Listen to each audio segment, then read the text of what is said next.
ਬਾਬਾ ਜੀ ਇੱਕ ਨਾ ਪੁਰਾਣੇ ਦੌਰ ਦੇ ਵਿੱਚ ਇੱਕ ਬੜਾ ਵੱਡਾ ਚੋਰ ਹੁੰਦਾ ਸੀ। ਅੱਛਾ ਤੇ ਉਹਨੇ ਚੋਰੀਆਂ ਕਰ ਕਰਕੇ ਨਾ ਮੁਲਕ ਸਾਰਾ ਲੁੱਟ ਛੱਡਿਆ ਸੀ। ਅੱਛਾ ਜੀ। ਲੁੱਟ ਕੇ ਉਹਨੇ ਬਾਬਾ ਜੀ ਆਪਣੇ ਘਰ ਦੇ ਖਜ਼ਾਨੇ ਫੁੱਲ ਬਟਾ ਫੁੱਲ ਕਰ ਛੱਡੇ ਸੀ। ਤੇ ਘਰ ਦੇ ਖਜ਼ਾਨੇ ਫੁੱਲ ਕਰਕੇ ਪਰੇਸ਼ਾਨ ਰਹਿੰਦਾ ਸੀ ਕਿ ਕਦੇ ਐਸਾ ਦਿਨ ਨਾ ਆ ਜਾਵੇ ਕਿ ਮੇਰੇ ਖਜ਼ਾਨੇ ਤਿੱਕਰ ਕੋਈ ਹੋਰ ਚੋਰ ਪਹੁੰਚ ਜਾਵੇ। ਹਾਂਜੀ, ਹਰ ਟਾਈਮ ਜਾਗਦਾ ਰਹਿੰਦਾ ਸੀ ਤੇ ਆਪਣੇ ਖਜ਼ਾਨੇ ਦਾ ਉਹ ਚੋਰ ਧਿਆਨ ਰੱਖਦਾ ਸੀ। ਉਹਨੇ ਬੜਾ ਆਲੀਸ਼ਾਨ ਮਹਿਲ ਛੱਤ ਕੇ ਬਾਬਾ ਜੀ ਉਹਨੇ ਇੱਕ ਮਹਿਲ ਦੇ ਵਿੱਚ ਇੱਕ ਕਮਰਾ ਬਣਾ ਕੇ ਉਹਦੇ ਵਿੱਚ ਆਪਣਾ ਖਜ਼ਾਨਾ ਜਿਹੜਾ ਨਾ ਪੈਸਾ ਟਗਾ ਜਿੰਨਾ ਵੀ ਸੀ ਸਾਰਾ ਉਸ ਅੰਦਰ ਦੇ ਵਿੱਚ ਵਾੜ ਕੇ ਉਹਨੇ ਇੱਕ ਮਣ ਦਾ ਤਾਲਾ ਉਹ ਖਜ਼ਾਨੇ ਵਾਲੇ ਅੰਦਰ ਨੂੰ ਠੋਕ ਦਿੱਤਾ। ਫਿਰ ਵੀ ਉਹਨੂੰ ਸਕੂਨ ਨਹੀਂ ਸੀ ਹੁੰਦਾ। ਉਹਨੂੰ ਇਹੀ ਹੁੰਦਾ ਸੀ ਵੀ ਕੋਈ ਚੋਰ ਐਸਾ ਨਾ ਆ ਜਾਵੇ ਜਾਂ ਕੋਈ ਮਤਲਬ ਮੇਰੇ ਆ ਕੇ ਖਜ਼ਾਨੇ ਵਾਲੇ ਕਮਰੇ ਨੂੰ ਹੱਥ ਨਾ ਪਾ ਲਵੇ।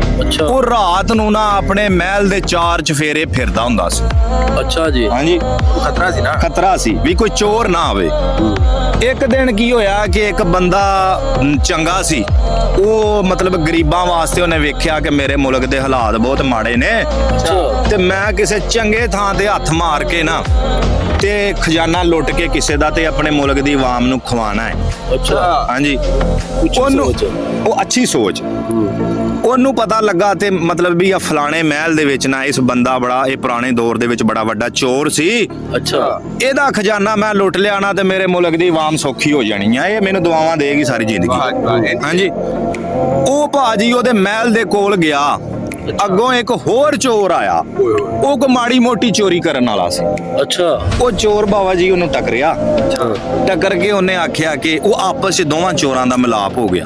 ਉਹਨੇ ਪੁੱਛਿਆ ਤੂੰ ਕਿੱਧਰ ਆਇਆ? ਉਹਨੇ ਆਖਿਆ ਮੈਂ ਤੇ ਆਇਆ ਕੋਈ ਬੱਚਿਆਂ ਵਾਸਤੇ, ਕਿਸੇ ਦੀ ਕੁਕੜੀ ਮੁਰਗੀ ਫੜ ਲਾਂਗਾ। ਤੇ ਉਹਨੇ ਆਖਿਆ ਤੂੰ ਦੱਸ। ਉਹਨੇ ਕਿਹਾ ਮੈਂ ਕੁਕੜੀ ਬੱਕਰੀ ਚੋਰੀ ਕਰਨ ਵਾਲਾ ਨਹੀਂ। ਉਹਨੇ ਕਿਹਾ ਮੈਂ ਆ ਜਿਹੜਾ ਮਹਿਲ ਵਾਲਾ ਬੰਦਾ ਹੈ ਨਾ, ਆ ਬਾਦਸ਼ਾਹ, ਅੱਛਾ, ਇਹਦੇ ਮਹਿਲ ਦੇ ਵਿੱਚ ਖਜ਼ਾਨਾ ਬੜਾ ਆ, ਇਹਦੇ ਹੱਥ ਮਾਰਨਾ ਤੇ ਵੱਡਾ ਹੀ ਮਾਰਨਾ ਜਾਂ ਕੰਮ ਮਾਰ ਤੇ ਜਾਂ ਫਿਰ ਪਾਰ ਹੈ।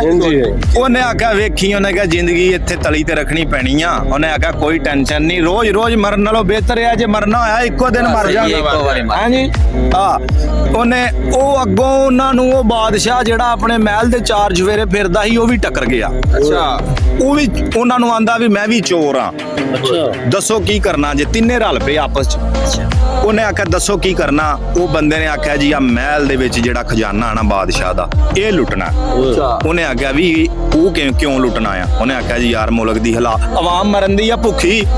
ਤੇ ਗੱਲ ਬੜੀ ਇੰਟਰਸਟਿੰਗ ਸੁਣਨ ਵਾਲੀ ਆ, ਗੱਲ ਪੂਰੀ ਸੁਣਨੀ ਹੈ ਜਨਾਬ। ਉਹਨੇ ਆਖਿਆ ਕਿ ਇਹਦੇ ਕੋਲ ਖਜ਼ਾਨਾ, ਇਹਨੇ ਮੁਲਕ ਲੁੱਟ ਕੇ ਖਾ ਛੱਡਿਆ ਆ, ਇਹਦਾ ਖਜ਼ਾਨਾ ਵਾਪਸ ਲੈ ਕੇ ਮੈਂ ਆਵਾਮ ਨੂੰ ਖਵਾਣਾ, ਤੁਹਾਨੂੰ ਵੀ ਵਿੱਚੋਂ ਦਿਆਂਗਾ, ਬੇਫਿਕਰ ਹੋ ਜਾਓ।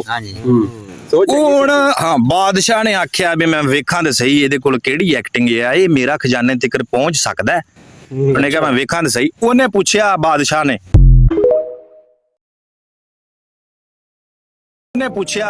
ਨੇ ਉਹ ਵੀ ਚੋਰ ਬਣਿਆ ਸੀ ਨਾਲ ਉਹਨਾਂ ਦੇ। ਉਹਨੇ ਇੱਕ ਚੋਰ ਨੂੰ ਪੁੱਛਿਆ ਤੂੰ ਕੀ ਕਰ ਸਕਣਾ? ਉਹਨੇ ਆਖਿਆ ਕਿ ਮੈਂ ਜਿੱਡਾ ਮਰਜ਼ੀ ਵੱਡਾ ਤਾਲਾ ਹੋਵੇ ਨਾ, ਮੈਂ ਤਾਲਾ ਤੋੜ ਸਕਣਾ। ਹੈ। ਦੂਜੇ ਨੂੰ ਪੁੱਛਿਆ ਤੂੰ ਕੀ ਕਰ ਸਕਣਾ? ਉਹਨੇ ਆਖਿਆ ਕਿ ਮੈਂ ਜਾਨਵਰਾਂ ਦੀ ਹਰ ਤਰ੍ਹਾਂ ਦੀ ਆਵਾਜ਼ ਪਹਿਚਾਨ ਸਕਣਾ, ਜਿਹੜੀ ਵੀ ਆਵਾਜ਼ ਹੋਵੇ। ਉਹਨੇ ਕਿਹਾ ਬੰਦੇ ਦੀ ਟੋਰ ਵੀ ਪਛਾਣ ਸਕਦਾ, ਆਵਾਜ਼ਾਂ ਮੈਂ ਪਹਿਚਾਨ ਸਕਣਾ। ਉਹਨੇ ਕਿਹਾ ਠੀਕ, ਕਾਰੀਗਰ ਸੀ। ਉਹਨੇ ਕਿਹਾ ਜੀ ਠੀਕ ਆ। ਉਹਨਾਂ ਦੋਵਾਂ ਪੁੱਛਿਆ ਸੀ ਤੇ ਦੱਸਤਾ, ਪਰ ਤੂੰ ਤੇ ਦੱਸ ਤੂੰ ਕੀ ਕਰ ਸਕਣਾ? ਉਹਨੇ ਆਖਿਆ ਮੈਂ ਬੰਦਾ ਫਾਹੇ ਲੱਗਣ ਦਿਆ ਹੋਵੇ ਨਾ, ਫਾਂਸੀ ਲੱਗਣ ਦਿਆ ਹੋਵੇ ਬੰਦਾ, ਮੈਂ ਨਾ ਕਹਿ ਦਿਆਂ ਤੇ ਬੰਦੇ ਦੀ ਫਾਂਸੀ ਰੁਕ ਜਾਂਦੀ ਹੈ। ਅੱਛਾ ਜੀ। ਉਹਨੇ ਕਿਹਾ ਗੱਲ ਹੀ ਮੁੱਕ ਗਈ। ਉਹ ਭਾਜੀ ਤੁਰ ਪਏ ਪਹੁੰਚਿਆ। ਹਾਂ ਬੰਦਾ ਉਹ ਤੇ ਬਾਦਸ਼ਾਹ ਸੀ ਜਿਹਨੇ ਮੁਲਕ ਲੁੱਟ ਕੇ ਖਾ ਛੱਡਿਆ ਸੀ। ਠੀਕ ਆ, ਉਹ ਟੁਰ ਪਏ ਦੋਵੇਂ ਬਾਦਸ਼ਾਹ ਦੇ ਮਹਿਲ ਵੱਲ ਨੂੰ। ਬਾਦਸ਼ਾਹ ਨਾਲ ਉਹਨੇ ਵੇਖਿਆ ਵੀ ਵੇਖਾਂ ਸਹੀ ਕਰਦੇ ਕੀ ਨੇ। ਅੱਗੋਂ ਕੁੱਤੇ ਭੌਂਕੇ। ਅੱਛਾ, ਕੁੱਤੇ ਭੌਂਕੇ ਤੇ ਜਿਹੜਾ ਆਂਦਾ ਸੀ ਨਾ ਮੈਂ ਤਾਲਾ ਤੋੜ ਲੈਣਾ ਵਾ, ਉਹਨੇ ਆਖਿਆ ਬਾਬਾ ਜੀ ਬਾਦਸ਼ਾਹ ਦੇ ਕੁੱਤੇ ਵੀ ਨੇ ਤੇ ਕੁੱਤੇ ਭੌਂਕਣ ਦੇ ਨੇ, ਪਿਛਾ ਮੁੜ ਜੀ। ਉਹ ਬੰਦਾ ਕਹਿਣ ਲੱਗਾ ਵੀ ਜਿਹੜਾ ਆਂਦਾ ਸੀ ਨਾ ਵੀ ਮੈਂ ਮਤਲਬ ਜਾਨਵਰਾਂ ਦੀ ਆਵਾਜ਼ ਪਛਾਣਨਾ।